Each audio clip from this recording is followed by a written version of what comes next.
name is Kimberly, and I'm a 2-time breast cancer survivor. I recently underwent reconstruction surgery with Dr. Fine. Hi, I'm Dr. Neil Fine, and I'm a plastic surgeon here at Northwestern Memorial Hospital. I do a lot of different types of plastic surgery, but one of the things that I'm most intrigued by is breast cancer reconstruction. Hi, I'm Lexy. I'm one of the PAs here. I work with Dr. Fine, and I had the pleasure of meeting Kimberly this past year and helping her with her breast reconstruction. It's one of my passions to help women like Kimberly, and I am excited to talk more about what we helped her with on her journey.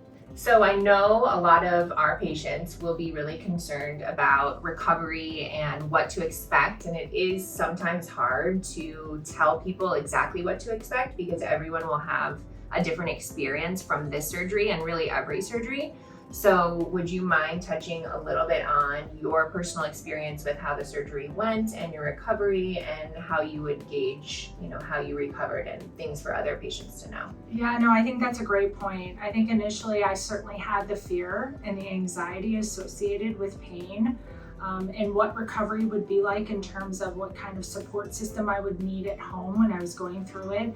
And I have to say, it was not bad from my experience. I remember waking up in recovery and the nurse asking me about pain medicine, and I declined the pain medicine. And I remember her saying, not many patients decline pain medicine out of recovery. But we need to call your surgeon to make sure that's okay. And he gave the approval, and I tolerated it really well. And I would say from there on out, it was the same way. I didn't have much pain at all. In fact, I was, on very minimal pain meds, and going through the process of recovering and support at home, I was able to really do a lot of it myself, which I think was really important to me as well. Yeah, I do think it's important to stress the idea that people are individuals and everyone has their own pain experience. And we get asked all the time, what's my recovery going to be like?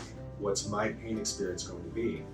So we will give a range of pain experiences as an answer because it's never possible to tell any one person. You can imagine me telling you, you won't have any pain, you'll turn pain medication down, and then you have a lot of pain. And you think, why did he tell me this?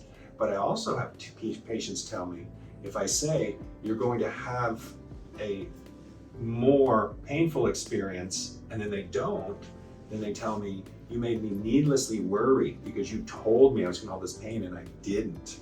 On the other hand, if I say it's not going to be so much pain and then you have pain, then you tell me I didn't warn you so you couldn't be prepared. So there's really no perfect answer, but to let people know there is a range. One thing though that I really would stress, because it's pretty universal, people who have surgery on their back and their front think that they're going to have so much pain, they're not going to be on their back, they can't be on their front, they're just not going to have any possibility of sleeping or doing anything. The pain on the back is not such in pretty much everyone. You can't sleep on your back. You're going to wake up after surgery, you're going to be on your back. You can be on your side. In general, most women who are undergoing breast reconstruction pretty much avoid trying to sleep on your stomach as a purposeful thing. If you wake up, you're on your stomach, it's okay. It's not going to destroy the reconstruction, but we're going to think in general that's not going to be the most comfortable. You're going to either want to be on your back or your side.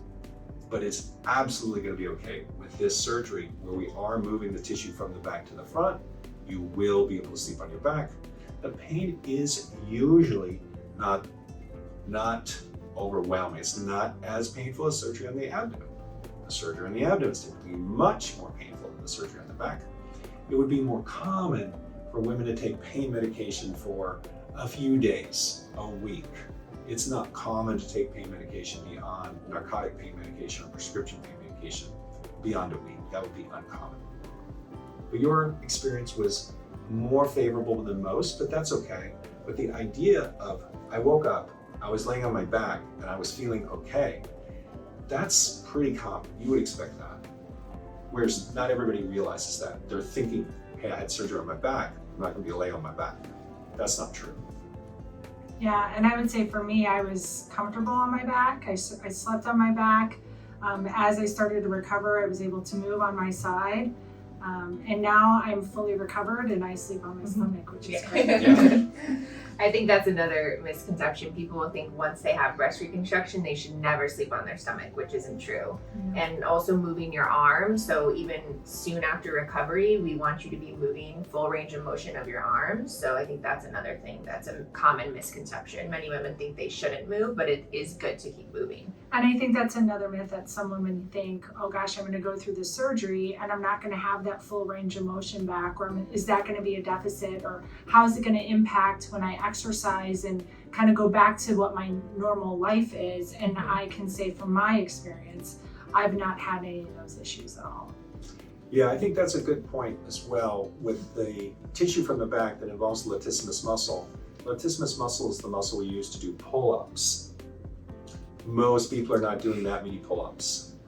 If you say, I'm going to exercise, people who are into exercise realize that there's multitudes of exercises. You can do them all, including pull-ups. You're just not going to be as good at that. So most people are not doing pull-ups, they're doing more of the latissimus pull-down thing. It means you're going to have a lighter weight on that. It doesn't mean you can't do it, because there's other muscles that work that way. It means you're not going to set any records for pull-ups or records for latissimus pull-down. But that's typically not a major problem for the vast majority of women.